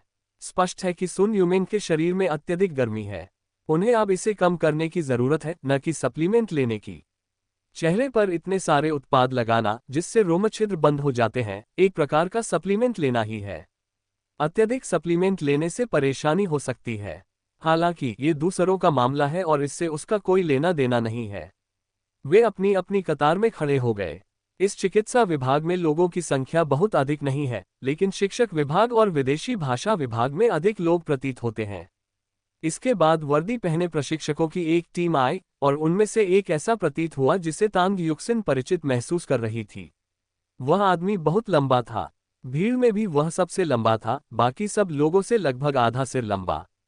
हालांकि अब उसकी पीठ तांग युक्सिन की तरफ थी, इसलिए वह उसका चेहरा साफ साफ नहीं देख पा रही थी। तभी वह अचानक मुड़ा और उसकी बाज जैसी काली आंखें तलवार की तरह तेज होकर सीधे दिल में उतर गईं। तांग युक्सिन का दिल बैठ गया और उसकी आपस में गुंथी हुई उंगलियों ने उसकी हथेली को दर्द से दबा दिया। एक पल की स्पष्टता, एक पल का भ्रम। ये तो गु निंग है, ये गु निंग कैसे हो सकती है? वह अपने बीते जीवन की यादों में खो गई। उसे याद आया कि उसके सहकर्मियों ने बताया था कि गु निंग मूल रूप से बीजिंग का रहने वाला था और 100 साल पुराने समृद्ध परिवार का सदस्य था। उसके माता पिता बीजिंग में प्रसिद्ध थे और उसके दादा एक उच्च पदस्थ अनुभवी व्यक्ति थे। गु परिवार देश की एक शीर्ष स्तरीय सुरक्षा कंपनी का मालिक था और कई घरेलू सुरक्षा प्रणालियां उनके परिवार द्वारा ही पूरी की गई थीं। इसलिए गु निंग एक सुरक्षा गार्ड था। वह सुरक्षा गार्ड की नौकरी नहीं कर रहा था, नहीं, वह देश का एक बेहतरीन सुरक्षा गार्ड है, लेकिन वह यहाँ प्रशिक्षक बनने आया था। क्या उसके लोगों को उसके प्रशिक्षण की जरूरत नहीं थी, या क्या उसे इन बच्चों को प्रशिक्षित करने की जरूरत है? उसे समझ नहीं आ रहा था कि रोए या हंसे, या आश्चर्यचकित हो या भयभीत हो। उसे लगा कि अब उनके बीच कोई संबंध नहीं रह जाएगा। चाहे वह पिछले जन्म का कर्ज हो या इस जन्म में उसका कर्ज, उसने उसे चुका दिया था। उस ठंडी रात में उसने उस नन्ही बच्ची को थामे रखा, उसे घर ढूंढने में मदद की, लेकिन साथ ही उसे नरक में भी भेज दिया। उसने उसे पिछले जन्म में भी बचाया था और इस जन्म में भी। सब कुछ स्पष्ट रूप से सुलझ जाना चाहिए, है ना? वह अब इस तरह के कर्मिक संबंध को और नहीं निभाना चाहती थी। चेन परिवार के पुराने नियमों के अनुसार कुछ रिश्ते वाकई मुसीबतें खड़ी करते हैं। अगर आप पर किसी का कर्ज है तो आपको उसे चुकाना होगा, और अगर किसी पर आपका कर्ज है तो उसे भी आपको चुकाना होगा। गु निंग अचानक मुड़ा और उनकी ओर चलने लगा। वह एक सैनिक था, लंबा और सुगठित, दृढ़ और शांत। शायद सैनिक रह जाने के कारण खड़े होने पर वह देवदार के पेड़ की तरह और बैठने पर घंटी की तरह लगता था। तांग युक्सिन ने झट से अपना सिर नीचे कर लिया और उसी समय उसके कान के पास से कदमों की आहट गुजरी। आहट दूर से पास आए और फिर गायब हो गई। अंत में उनके दल के सामने उस आदमी का कोई निशान नहीं मिला। और अब उसने कई विद्यार्थियों को फुसफुसाते हुए सुना। वे कह रहे थे कि अगर ये लंबे पैरों वाला प्रशिक्षक उन्हें पढ़ाए तो अच्छा होगा। वे कह रहे थे कि यह प्रशिक्षक सुंदर और मर्दाना है। तांग युक्सिन चुपचाप टीम में खड़ी रही, मानो वह अदृश्य हो। इससे बहुत से लोग निराश हुए। लंबे पैरों वाला प्रशिक्षक स्पष्ट रूप से इन प्रशिक्षकों का मुखिया था। वह वास्तव में किसी कक्षा का नेतृत्व नहीं करता था, लेकिन कभी कभी निरीक्षण के लिए आता था। जब सैन्य प्रशिक्षण शुरू हुआ तो वह भी बाकी लोगों की तरह सैन्य मुद्रा में खड़ा था। तांग युक्सिन सिर के ऊपर चिलचिलाती धूप को घूर रही थी। वह सचमुच पूछना चाहती थी कि आखिर सैन्य प्रशिक्षण का आविष्कार किसने किया। हालांकि यह उसका पहला सैन्य प्रशिक्षण नहीं था, फिर भी वह कठोर सैन्य प्रबंधन से जूझ रही थी। उसने अपना जीवन पहाड़ों में दौड़ते हुए बिताया था और खुद को आम आदमी से कहीं अधिक मजबूत समझती थी। फिर भी अब उसे ऐसा लग रहा था जैसे चिलचिलाती धूप उसे तड़पा रही हो, मानो वह जीवित से ज्यादा मृत हो गई हो। फिर भी यही वह रास्ता था जिसे उसने चुना था। चाहे उसे रेंगना ही क्यों न पड़े, वह इसे अंत तक पूरा करके रहेगी। उसने सैन्य प्रशिक्षण को चुना था और वह अंत तक इस पर कायम रहने वाली थी, भले ही इसका मतलब रोते हुए प्रशिक्षण पूरा करना हो। सुबह से ही वे पूरी सुबह सैनिक मुद्रा में खड़े रहे। उनके प्रशिक्षक एक युवा व्यक्ति थे जो उनसे उम्र में ज्यादा बड़े नहीं लगते थे। हालांकि उनका चेहरा युवा दिखता था, लेकिन प्रशिक्षण देने में वे निर्मम थे। उन्हें इस बात से कोई फर्क नहीं पड़ता था कि उनके छात्र लड़के हैं या लड़कियां, उनकी नज़र में वे सभी केवल रंगरूप थे। वे तब तक खड़े रहे जब तक उनके माथे से पसीना टपकने लगा और उनकी आंखों से आंसू बहने लगे, फिर भी उन्हें आराम करने की अनुमति नहीं थी। उन्हें जबरन मार्चिंग का अभ्यास कराया गया, ऐसा लग रहा था मानो वह उन्हें एक ही दिन में इतना थका देना चाहता हो कि वे रोने लगे। शाम को खाना खाने के बाद वे सभी इतने थक चुके थे कि हिल भी नहीं पा रहे थे। लिन यिले को इतनी थकान पहली बार महसूस हुई थी। यह उसके अब तक के जीवन का बिल्कुल उलटफेर था। वह अपने बिस्तर पर लेट गई, बीच बीच में कराह रही थी, स्पष्ट रूप से बहुत असहज महसूस कर रही थी। तांग युक्सिन उसके पास पहुंची, उसे भी पूरे शरीर में दर्द महसूस हो रहा था, लेकिन फिर भी वह लिन यिले की तुलना में बेहतर स्थिति में थी। उसने अपना हाथ लिन यिले के कंधे पर रखा, उसकी उंगलियां हल्की थीं लेकिन इतनी मजबूत थीं कि नीचे की मांसपेशियों में हल्का दर्द पैदा कर दिया। यहाँ, ये यही है, लिन यिले ने अपने कंधे पर हो रहे दर्द और सूजन को महसूस करते हुए कहा, लेकिन उसे अच्छा लग रहा था। तांग युक्सिन की उंगलियां एक और जगह पर गईं। अगर उसने लिन यिले की मांसपेशियों को ढीला करने में मदद नहीं की, तो हो सकता है कि वह सुबह चल ना पाए और ये तकलीफ कई दिनों तक बनी रहे। जैसे ही उसकी उंगलियां एक बेहद संवेदनशील जगह पर पड़ी, लिन यिले अचानक चीख पड़ी। युक्सिन, थोड़ा शांत हो जाओ। क्या तुम मुझे मारना चाहती हो या कुछ और? ये देखकर बाकी दोनों जितनी दूर भाग सकते थे, भाग गए। साफ तौर पर उन्हें समझ आ गया था कि यह कोई साधारण मालिश नहीं, बल्कि किसी कत्लेआम जैसा था। सुन युमिंग कहाँ भाग गई थी? कुछ ही देर में लिन यिले चुप हो गई। ये स्पष्ट नहीं था कि वह दर्द से बेहोश हो गई थी, सो गई थी, या शायद मर गई थी। तांग युक्सिन ने अपनी कलाई मोड़ी और टिंग युआन और सोन किंगटोन की ओर मुड़ी। अगला कौन है? टिंग युआन ने अपना सिर जोर से हिलाया। युक्सिन के व्यवहार के तहत हिस्टीरिया में चीखने की बजाय दर्द सहना बेहतर समझा। धन्यवाद, लेकिन मैं ठीक हूँ। सोन किंगटोन पहले ही अपने बिस्तर पर चढ़ चुकी थी, मैं बस सोना चाहती हूँ। तांग युक्सिन ने अपना हाथ झटककर अलग किया और फिर अपने बिस्तर पर लेट गई। उसने अपने पैरों और हाथों को रगड़ा, पूरी तरह लेट गई और जल्द ही गहरी नींद में सो गई। वे सभी दिन भर, खासकर पहले दिन, सैन्य मुद्रा में खड़े रहने से बुरी तरह थक चुके थे। लेटते ही उनका उठने का मन नहीं करता था, आंखें खोलने का भी मन नहीं करता था। अचानक एक जोरदार धमाके से वे सभी जाग गए। लिन यिले ने आंखें मलते हुए देखा कि सुन युमिंग दरवाजे पर खड़ी है। वह शिकायत करना चाहती थी, लेकिन इतनी थकी हुई थी कि मुंह खोल भी नहीं पा रही थी। लिन यिले बस करवट बदलकर फिर से सो गई।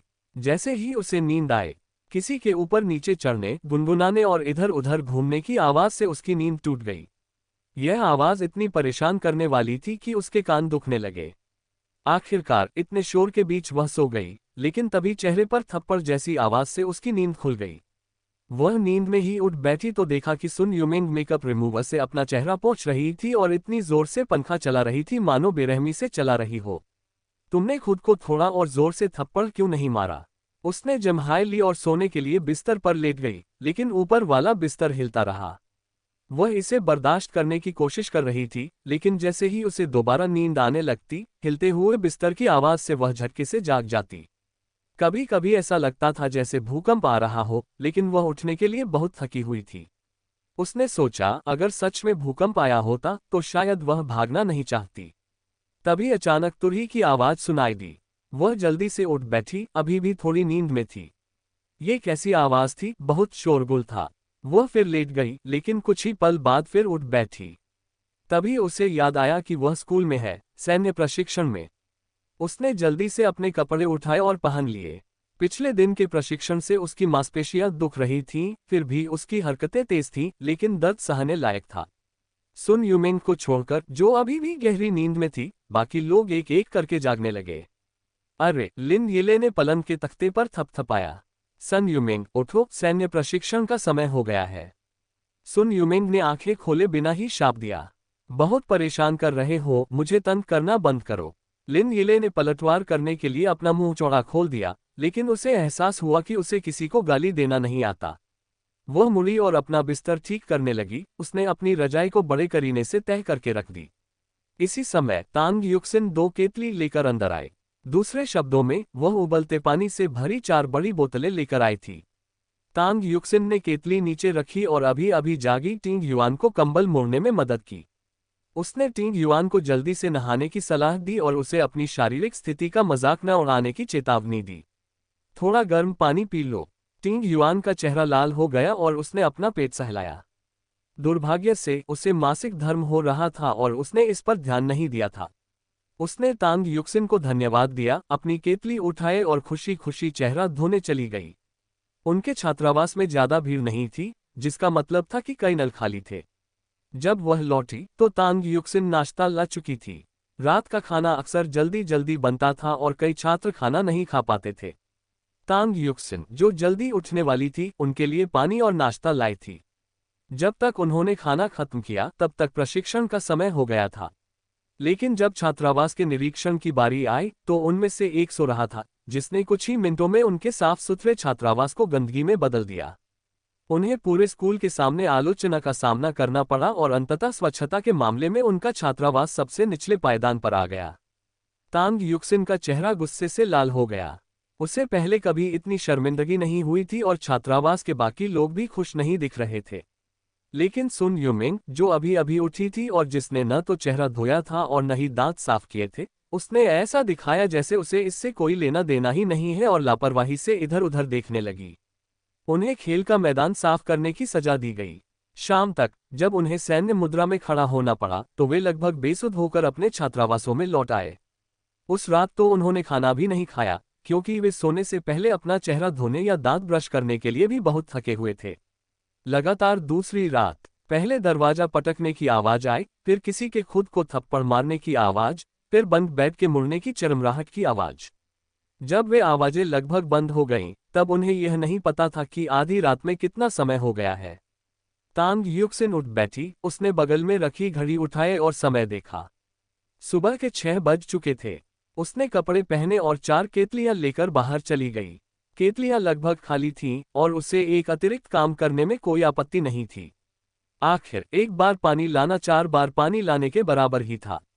वह गर्म पानी के नल के नीचे केतलियों को पकड़े हुए थी और उन्हें एक एक करके भर रही थी। उसे इस बात का पता नहीं था कि उसके पीछे सैन्य वर्दी पहने कई आदमी खड़े थे। ये लोग उनके प्रशिक्षक छात्रों जैसे नहीं दिखते थे। तांग युक्सिन ने दोनों हाथों में 2-2 केतली ले रखी थी और वह आगे आगे चलने लगी। शक्ति का ये प्रदर्शन किसी को भी आश्चर्यचकित करने के लिए काफी था। इस युवती में काफी ताकत है, यह एक अच्छी सैनिक बन सकती है, एक प्रशिक्षक ने मजाक में कहा और फिर गूनिंग की ओर मुड़कर पूछा, क्या तुम्हें ऐसा नहीं लगता, गूनिंग? हाँ, गूनिंग ने संक्षिप्त उत्तर दिया। उसकी आवाज मार्च की ठंडी हवा में चुभते चाकू की तरह ठंडी थी, जिसमें दिसंबर की बर्फ की हल्की सी महक थी। यह एक काफी सर्द आवाज थी। उस क्षण उसने अपनी भौहें सिकुड़ी, मानो उसे कोई हल्की सी गंध महसूस हो रही हो। हु फैन, क्या तुम्हें वो गंध आई? उसने अपने सहकर्मी से पूछा। नहीं, हु फैन नाम के प्रशिक्षक ने सिर हिलाते हुए उत्तर दिया। मुझे यहाँ युवा ऊर्जा के अलावा कुछ और महसूस नहीं हुआ। हम भी कभी जवान थे, अब बूढ़े हो गए हैं। मेरे मोहल्ले के जो बच्चे मुझे भाई कहकर बुलाते थे, अब अंकल कहते हैं। उन्होंने अपनी ठुड्डी सहलाए। बुढ़ापे की अनिवार्यता को स्वीकार करना उनके लिए कठिन था, खासकर इन युवा छात्रों की तुलना में। ठीक है, उसने गूनिंग की ओर मुड़कर कहा, तुम्हें क्या गंध आई? किस तरह की गंध? ठंडी खुशबू, गूनिंग ने माथे पर शिकन लिए कहा। हाँ, यह एक ठंडी खुशबू थी, एक जानी पहचानी सी महक। उसने अपने गले में लटकी चांदी की चेन को छुआ, एक चेन जिसे उसने पूरी जिंदगी पहना था। 12 साल की उम्र में उसने इसे किसी को दे दिया था, लेकिन किसी अज्ञात कारण से यह उसके पास वापस आ गई और इसके साथ वह खुशबू भी जुड़ गई। याद है जब तुम घर पर सुरक्षाकर्मी के तौर पर अच्छी नौकरी करती थी, तो यहाँ प्रशिक्षक बनने क्यों आए? मुझे लगा था कि तुम्हें इस तरह की चीजें बिल्कुल पसंद नहीं है। हु फैन ने गूनिंग से पूछा। खैर, हाल ही में मुझे कुछ खाली समय मिला था और प्रधानाचार्य ने मुझे इन छात्रों को सैन्य प्रशिक्षण देने का एक अनूठा अवसर दिया। गु निंग ने अपनी वर्दी की आस्तीन ठीक करते हुए संक्षिप्त उत्तर दिया। चलिए शुरू करते हैं। क्या आप यहाँ खड़े होकर दिखावा करना चाहते हैं या नहीं? मैं नहीं चाहता। अच्छा, तुम्हारे पास पहले से ही झांग शियाओमेई है, हु फैन ने गु निंग के कंधे पर झुकते हुए कहा। तो क्यों न मैं कुछ युवतियों को प्रभावित करने की कोशिश करूं? तुम तो 26 साल के हो चुके हो, गु निंग ने अपने साथी की ओर देखते हुए जवाब दिया। ये लड़कियां तो सिर्फ 17 या 18 साल की हैं, कुछ तो अभी बालिग भी नहीं हुई हैं। तुम उनसे क्या उम्मीद करते हो कि वे तुम्हारा इंतजार करेगी? और फिर भी तुम मेरी आलोचना करते हो। हु फैन ने अपने लंबे पैर क्रॉस किए और अपनी बाहों से अपनी छाती को पकड़ लिया। कम से कम मैं तो सिर्फ 6 साल छोटा हूं। मैं 70 या 80 साल का नहीं हूं। कम से कम मैं तो युवाओं का शोषण करने वाला नहीं हूं। सचमुच? उसके पीछे खड़े व्यक्ति को यकीन नहीं हुआ। गु निंग, मैं तो तुम्हारे पीट पीट कर मार डाले जाने का इंतजार कर रहा हूं। लेकिन मुझे कुछ समझ नहीं आ रहा। वह जल्दी से दौड़कर आया और बोला, क्या तुम हमेशा से ही 20 साल की झांग शियाओमेई की देखभाल नहीं करते रहे हो? मुझे लगा था कि तुम उससे शादी करोगे, लेकिन तुम्हारे कामों से तो ऐसा नहीं लगता। मैं उससे शादी नहीं करूंगा, गु निंग ने दृढ़ निश्चय से आगे देखते हुए कहा, मानो उसकी आंखों में दो अथाह खाइयां छाई हों। जी हाँ, वह शादी नहीं करेगा। अगर करता भी तो बालिग होने के बाद ही करता। उसने बस कुछ बातों को स्वीकार किया, इससे ज्यादा कुछ नहीं। यहाँ आने के पीछे उनके और उनके साथी हु फैन के बीच कोई समान प्रेरणा नहीं थी। हालांकि उन्होंने निमंत्रण स्वीकार कर लिया था, लेकिन उन्हें महिला छात्रों में कोई दिलचस्पी नहीं थी और निश्चित रूप से उनका कोई गुप्त इरादा भी नहीं था। हु फैन की बात करें तो वह यहाँ मुख्य रूप से इसलिए आया था क्योंकि वह और अधिक महिला छात्राओं को देखना चाहता था। जहाँ से वे आती हैं वहाँ तो सुअ भी नर होते हैं। जहाँ तक पुरुषों की बात है, जवानी का स्वाद कौन नहीं चखना चाहता। हालांकि उसने अभी तक महिला छात्रों को अपना शिकार बनाने की हद तक भी कदम नहीं उठाए थे। वह 26 साल का था, वह सचमुच बूढ़ी गाय बनकर कोमल घास चरना नहीं चाहता था। देश के भविष्य के खिलते फूलों जैसी इन नन्ही लड़कियों को चबाते हुए उसे अपराधबोध होता था। तांग युक्सिन थमस लेकर लौटी और फिर नाश्ता खरीदने के लिए बाहर चली गई। तब तक छात्रावास साफ सुथरा हो चुका था। उसकी सभी सहपाठी अच्छी और मिलनसार थीं और घर के काम करने के लिए उत्सुक रहती थीं। सुन यूमेन को छोड़कर, जो अब भी गहरी नींद में सो रही थी। वह मानो सूप के बर्तन में चूहे की बीट से गंदगी फैला रही हो। अरे उठो, टिंग युआन ने बंद बेड पर जोर से थपथपाया। पिछले दिन सन ने स्कूल में सबका मजाक उड़ाया था और उनके छात्रावास की सफाई का रिकॉर्ड पूरे कैंपस में सबसे खराब था। क्या उसमें सामूहिक सम्मान की कोई भावना नहीं है? चाहे वह खुद को बदनाम करना चाहे, वह उन्हें इसमें शामिल नहीं कर सकती। लेकिन ऊपर वाले बिस्तर पर सो रही महिला बेसुध सो रही थी। बाहर चाहे कितनी भी तेज आवाज में जगाने की आवाज आए, या वे कितनी भी जोर से बोलें, या चाहे वे उसका बिस्तर कितना भी हिलाएं, वह जागने को तैयार नहीं थी।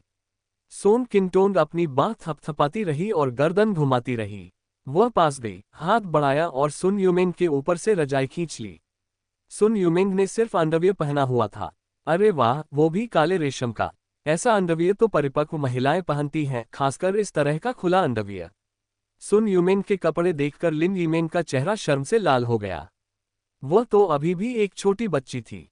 यहाँ तक कि उसके अंडरवियर भी कार्टून थीम पर आधारित थे। ये क्या कर रहे हो? सुन यूमेन ने झट से रजाई अपने ऊपर ओढ़ ली। क्या तुम लोग पागल हो? वह लगभग चीख पड़ी, फिर खुद को रजाई में कसकर लपेट लिया और बाकी लोगों को सख्ती से चेतावनी देते हुए बोली, मेरी रजाई को मत छुओ, तुम सब निकम्मे हो। उन शब्दों को सुनकर सोन किंगटोन की मुट्ठियां कसकर भींच गईं। तांग युक्सिन ने भौहें चढ़ाते हुए सोचा, इतने अच्छे स्कूल से ऐसा छात्र कैसे निकल सकता है? ऐसा व्यक्ति भविष्य में डॉक्टर कैसे बन सकता है? यहाँ तक कि सामूहिक सम्मान और शालीनता की बुनियादी भावना का भी अभाव है। फिर भी वह केवल इतना ही कह सकी, दुनिया ऐसी ही है। अच्छे लोगों के बीच हमेशा बुरे लोग भी होते हैं। साधारण लोगों के बीच हमेशा असाधारण लोग भी होते हैं। लिन यीमेन ने झट से सोन किंगटोन की आस्तीन खींच ली ताकि सोन किंगटोन किसी को मार न सके। वे हिंसा का सहारा नहीं ले सकते थे, भले ही यह शर्मनाक होता। उन्होंने विश्वविद्यालय में प्रवेश पाने के लिए कड़ी मेहनत की थी, खासकर इतने अच्छे विश्वविद्यालय में। उन्हें ऐसे व्यक्ति से बहस करके अपना भविष्य और जीवन दांव पर नहीं लगाना चाहिए था। तांग युक्सिन अपने बिस्तर तक गई और रजाई को एक बार फिर सीधा किया। वह बड़े करीने से तह की हुई थी, उस पर एक भी सिलवट नहीं थी। थमस की बोतलें एक कतार में रखी थीं, सभी के मुंह एक ही दिशा में थे। बिस्तर के नीचे भी सब कुछ एकदम साफ था। छात्रावास में कोई समस्या नहीं थी। भले ही उन्हें उत्कृष्ट श्रेणी में न रखा जाए, लेकिन वे निश्चित रूप से सबसे निचले पायदान पर भी नहीं थे। तभी बाहर से दरवाजे पर दस्तक हुई। तांग युक्सिन ने ऊपर वाले बिस्तर पर लेटी हुई सुन यूमिन की ओर देखा, जो किसी कोकून की तरह कसकर लिपटी हुई थी। उसके होंठ अनायास ही हल्के से ऊपर की ओर मुड़ गए। टिंग युआन ने घबराकर लिन येले की आस्तीन खींची। हमें क्या करना चाहिए, लेले? वे आज इतनी सुबह निरीक्षण क्यों कर रहे हैं? लिन येले का चेहरा उदास था। वे और क्या कर सकते थे? ऐसे कमजोर टीम सदस्य के साथ उनकी बदकिस्मती कितनी भयानक हो सकती है। ऐसा लग रहा था कि आज भी वे केवल अंतिम स्थान पर ही रह सकते हैं, जिससे पूरे स्कूल के सामने उनकी प्रतिष्ठा और भी धूमिल हो जाएगी। टिंग युआन ने दरवाजा खोला, लेकिन बाहर खड़े व्यक्ति को देखकर वह दंग रह गई। लिन येले इतनी डर गई कि उसने अपना मुंह ढक लिया। इस समय बाहर खड़े लोग छात्रावास निरीक्षक नहीं थे। सामान्यतः निरीक्षण छात्र ही करते थे, और वे पुरुष और महिला छात्रों के लिए अलग अलग होते थे। आखिरकार ये युग अभी तक अतीत के लापरवाह तौर तरीकों में नहीं डूबा था। धीरे धीरे लोगों की एक कतार छात्रावास में दाखिल हुई।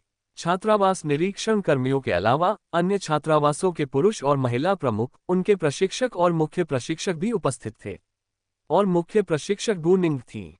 तांग युक्सिन ने जल्दी से अपना सिर नीचे कर लिया और अनजाने में अपनी बांह को पकड़ लिया। गु निंग के अंदर आते ही उसे एक जानी पहचानी खुशबू महसूस हुई। हालांकि वह हल्की थी, लेकिन निश्चित रूप से मौजूद थी। इससे उसे वह समय याद आ गया जब वह पहली बार इस स्कूल में आया था। इतने सारे लोगों के बीच यह अनोखी खुशबू अलग ही महसूस होती थी। लेकिन हाल ही में ये खुशबू गायब हो गई थी, मानो अचानक ही लुप्त हो गई हो। उसकी निगाहें एक एक करके कुछ लड़कियों पर टिक गईं। फिर उसने शेल्फ पर रखे स्किन केयर उत्पादों के ढेर को देखा। शायद खुशबू वहीं से आ रही थी। हालांकि उसे यह ज्यादा लगता था कि यह किसी के शरीर की प्राकृतिक खुशबू हो सकती है। इसके अलावा उसने सीधे आगे देखा। उसकी शांत निगाहें किसी ऐसे व्यक्ति पर पड़ी जो अभी भी एक कोकून की तरह लिपटा हुआ था। वह इस समय भी क्यों सो रही थी? इस क्षण सभी को अंततः समझ आ गया कि इस छात्रावास को सबसे खराब क्यों माना जाता था। इसका कारण यह नहीं था कि यह गंदा था, बल्कि इसलिए था क्योंकि यहाँ एक नियम तोड़ने वाला छात्र रहता था। एक छात्रा आगे बढ़ी और उसने धीरे से चारपाई को थपथपाया। जाग जाओ, निरीक्षण का समय हो गया है। लेकिन सुन यूमिंग अब भी गहरी नींद सो रही थी। वह अक्सर देर रात तक सोती थी और शीशे के सामने खड़े होकर स्किन केयर प्रोडक्ट्स लगाती थी और मुश्किल से 2-3 बजे तक सो पाती थी। भला वह सुबह 6 या 7 बजे कैसे उठ सकती थी? उसे तरोताजा महसूस करने के लिए 9 बजे तक सोना जरूरी था। जागो, छात्रा ने फिर से चारपाई पर हाथ फेरते हुए कहा, हम यहाँ निरीक्षण के लिए आए हैं। लेकिन लगभग आधा दिन बीत जाने के बाद भी वह व्यक्ति नहीं जागा था। क्या कल भी ऐसा ही था? प्रशिक्षक ने लिन येले से पूछा, जिस पर लिन येले ने तुरंत सिर हिलाकर हाँ में जवाब दिया। वे उसे जगा नहीं पाए। वह कल रात बहुत देर से सोई थी। ओह, प्रशिक्षक ने ठंडी हंसी हंसी। सेना में ऐसे अनुशासनहीन लोगों को तो बहुत पहले ही निकाल दिया जाता। ये दुनिया इस सिद्धांत का पालन करती है कि नियमों के बिना कोई वृत्त नहीं बन सकता। चूंकि वे वर्तमान में सैन्य प्रशिक्षण ले रहे थे, इसलिए उन्हें नियमों का पालन करना आवश्यक था। जो व्यक्ति नियमों का सम्मान नहीं करता, वह अच्छा विद्यार्थी कैसे हो सकता है? ठंडे पानी का एक बेसिन लाओ, प्रशिक्षक ने अपने बगल में बैठे छात्र को आदेश दिया।